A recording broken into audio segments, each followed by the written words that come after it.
Janette, thank you so much for speaking with me. As we speak, we're only a couple of days away from first the long weekend here in Canada, but Yeah. also the fact that we have you as one of the big acts performing on the first edition of Chevrolet Indie Fridays at Yonge, Dundas Square.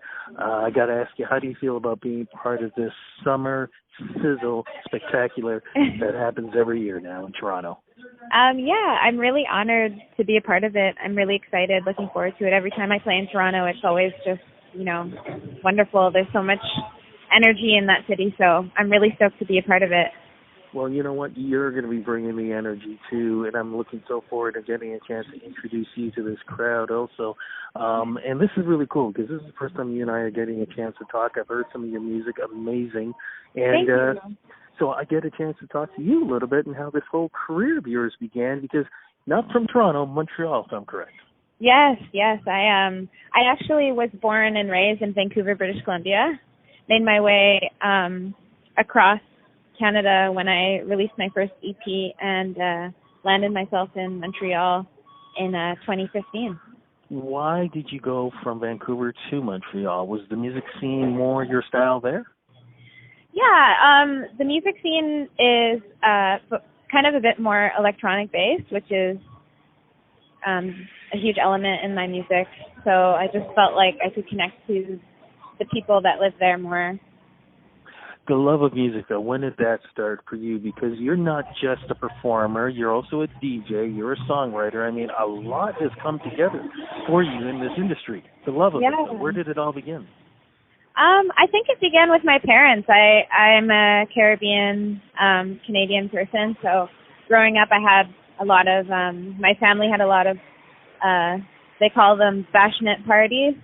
So they would have their DJs come over and then all their friends, and we would have cookouts, and that's kind of where I started my love for music, was back when I was a little kid. Wow, we are talking old school here. I'm just curious, was it vinyl or CD? It was vinyl. It was Of definitely course. vinyl. Yep, we are definitely talking old school here. Did you go through your parents' vinyl stuff? Some of them I definitely did. They had a huge collection of music. What were any of those old school songs or artists, did they have any influence? Like, what were you listening to growing up yourself? I was listening to a lot of Whitney Houston. I was listening to a lot of Michael Jackson. I was also listening to a lot of Diana Ross. Just the old classics. Some of the greatest vocalists of all time to stand and step in front of a microphone. When did you start to realize that music was going to be a big part of your life? I used to be in a band called the Boom Booms. I sang backup for them. And that was like my first introduction to being in a band like professionally when I was about 17. And I just decided from then on that's kind of what I wanted to do. I grew up as a dancer. I was a dancer for 7 years, and so that's kind of how I started, like, incorporating music into my life by like dancing to it. But throughout that time, though, were you writing stuff? I mean, were you writing poetry? Were you writing music, like sort of stuff just for yourself, not thinking that you would ever release it for anybody? I definitely was, yeah. I started writing poetry when I was probably about 9. And I never really thought that I would be like a singer performer. I always wanted to be a dancer. So here you are, you're a dancer, you're doing backup for another band. When did you decide that now it's your turn to step in front of the microphone? When I finished my first tour with them, we went all the way from Vancouver to Mexico. And after that tour was done, I realized, like, this is what I really wanted to do, so why not try it out, But somehow electronic music came into your life. What was that transition like to not just become a soloist, but to be in that genre? Yeah, I decided to, like, basically right after that that tour was over, I decided to go to school for music. So I went and I studied composition at Vancouver Community College, jazz composition. And in that program there was a teacher that focused primarily on electronic music. And I was already listening to a lot of Bon Iver and a lot of James Blake, and so I was really interested in that genre already. So that was kind of a stepping stone for me to try it out. So here you're trying this out. You make that transition from Vancouver to Montreal. Was it then that everything came together for you? Definitely, yeah. As soon as I got to Montreal, everything kind of just came together.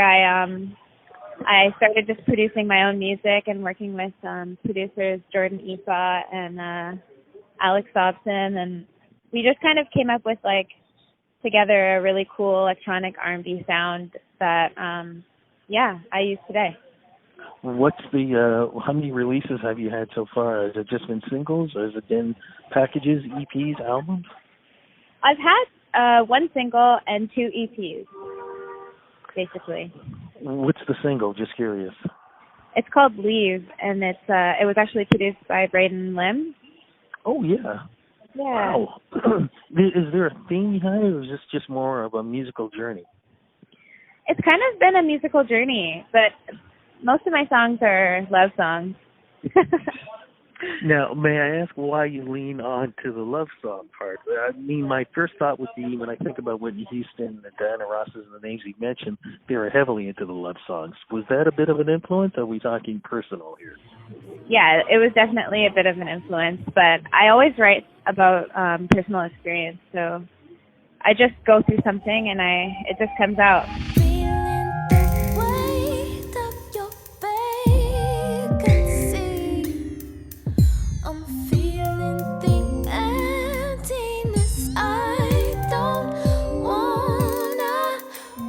Where have some of the other places you talked about Toronto performing here, and again, we're glad you're coming back. Where other places have you performed at? I just came back from a North American tour, so I've actually played most of the big cities in the States, Atlanta, Philadelphia, Washington, Brooklyn, and then we went over Los Angeles, San Francisco, Portland, Seattle, Vancouver, Edmonton, Winnipeg. We played a lot. Detroit, Chicago. It's been a really good year. You know, for electronica fans, I mean, they can just, they're so loyal. So great. And they love their music. I'm just curious, what's the biggest crowd that you've performed at so far? That's a good question. I think my biggest crowd was when I performed at Shambhala Music Festival in British Columbia. It was upwards of maybe 400 people. Wow. It was a big outdoor festival. Wow. What did that feel like? Oh, it felt unreal. It felt like a dream come true, you know? Well, you know what? We're going to have some big crowds coming out here for Yonge Dundas Square. What kind of show is this going to be? What can we expect? Not just musically, but probably knowing you visually as well. Yeah, I'm definitely going to throw in some live looping. I'm going to have some live beat making. I'll have a lot of vocal effects that I'll be playing with. And yeah, I just like to bring certain elements of myself to the show too. So you might see some crystals, or you might see a tapestry or something like that. Is there a new release right now that we should be looking forward to that you're going to be performing? Yeah, I'll be releasing a new music video for the first song on the EP, my last EP, 143, called Love Another. Oh, wow. And sorry, what's the EP called? It's called 143, which means I love you in old pager. I don't know if you had a pager back in the day. I'm old. I'm very old. So yes, I had a pager back in the day. So you'd type 143 to somebody you cared about, and that meant I love you. So. Oh my God, you're the best. I love all this old school stuff you're throwing down there. Okay, so I'm sorry. The single is called. The single is called Love Another. Okay, and what's that about? It's about being in a relationship that you feel like the other person isn't quite as interested in as you are anymore. So it's just it's a song about asking for honesty from that person and just looking for the truth. And yeah, that's basically it. Wow. You know what? I think everybody has gone through that at least once. So that is definitely a connector. Sounds like you're going to be putting on an amazing show. For Thank folks you. who want to get in touch with you about music, traveling, shows, whatever, social media is the place to go. Where do we go to follow you?